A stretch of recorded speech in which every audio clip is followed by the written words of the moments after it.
6.5% সুদে green finance বা সবুজ অর্থায়ন পাওয়া গেলে দেশের তৈরি পোশাক কারখানার ছাদ থেকে প্রায় 1768 মেগাওয়াট সৌর বিদ্যুৎ উৎপাদন সম্ভব, যা দিয়ে পূরণ হতে পারে মোট বিদ্যুৎ চাহিদার প্রায় 14%। অথচ অর্থায়ন সংকট আর আমলাতান্ত্রিক জটিলতায় বর্তমানে মিলছে মাত্র 3%।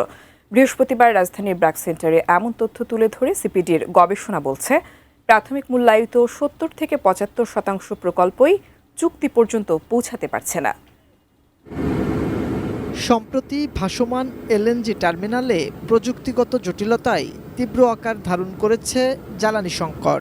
এতে শিল্প খাতে উৎপাদন নেমেছে 30 থেকে 40%। একই সঙ্গে রফতানি ক্রয়াদেশ হারাচ্ছেন উদ্যোক্তারা।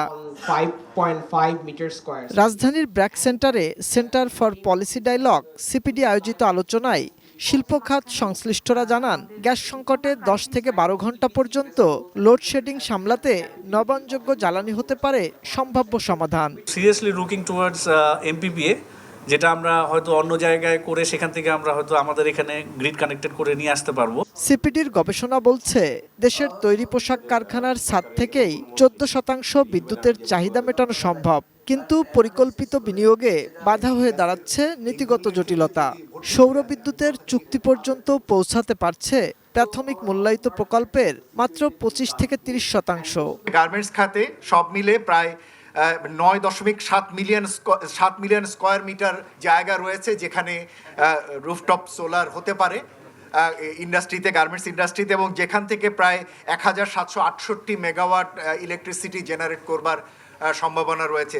বিশেষজ্ঞরা বলছেন, সরকারের সদিচ্ছার অভাব আর করকাঠামোর মারপ্যাচে সম্ভাবনাময় হওয়া সত্ত্বেও এগোতে পারছে না নবায়নযোগ্য জ্বালানি খাত। ওপেন অ্যাক্সেস ট্যারিফ অথবা আপনার হুইলিং চার্জ, যেটা আমরা বলি, এটা যদি 1 টাকার নিচে নামিয়ে নিয়ে আসে, তার সাথে যদি একটু ব্যাটারি ইনক্লুড করে যদি বলা হয় যে আপনি যে সাপ্লাইটা দিবেন গ্রিডে এবং সেইটার ভেরিয়েবিলিটি এত পার্সেন্টের বেশি হতে পারবে না বা র্যাপ এত পার্সেন্টের বেশি হতে পারবে, তাহলে কিন্তু এটা ইজিয়ার হয়। পল্লী বিদ্যুতায়ন বোর্ড বলছে, আগামী 1 বছরে 3000 মেগাওয়াট সৌর বিদ্যুৎ উৎপাদন করা সম্ভব। আমাদের সমস্ত অফিস বাংলাদেশে আমরা রুফটপ সোলার করে ফেলতেছি আগামী ডিসেম্বরের মধ্যে, এবং এটা হলে আমরা 8.5 মেগাওয়াট আমাদের বিদ্যুৎ উৎপাদন হবে। আর সবুজ জ্বালানি খাতে সফট লোন ও সিঙ্গেল ডিজিট ঋণ সুবিধা বাড়ানোর তাগিদ দেয়া হয় আলোচনায়। আমরা পাওয়ার সেক্টরে প্রায় 60,000 কোটি টাকা আপনার ভর্তুকি দিচ্ছি। মাহাদি সেকেন্দার, এটিএন নিউজ, ঢাকা।